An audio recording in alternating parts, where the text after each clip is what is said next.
Mga kabataan, magulang at kababayan, kahirapan ay atin ang maiwasan, malnutrisyon ay atin ang maagapan, dahil sa DLE-EPP. At atong mira, walang limayo so amahan ko sa may pamprodukto sa niya taraman.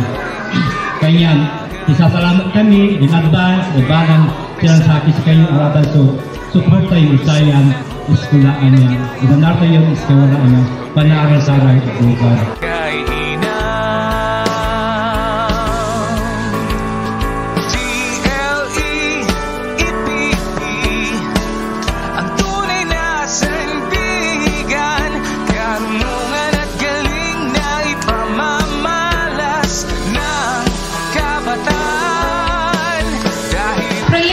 Sa school ay makakatulong sa ating mga kabataan, sa ating mga anak para maging masigla, maging malusog, sapagkat yung mga maitatanong din po natin ay para din po sa kanila.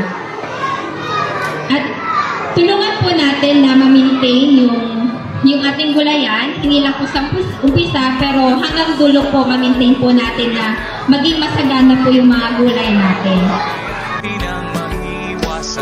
Malnutrisyon ay atin ang maagapan, dahil sa DLE-EPP. May gulayan sa paaralan,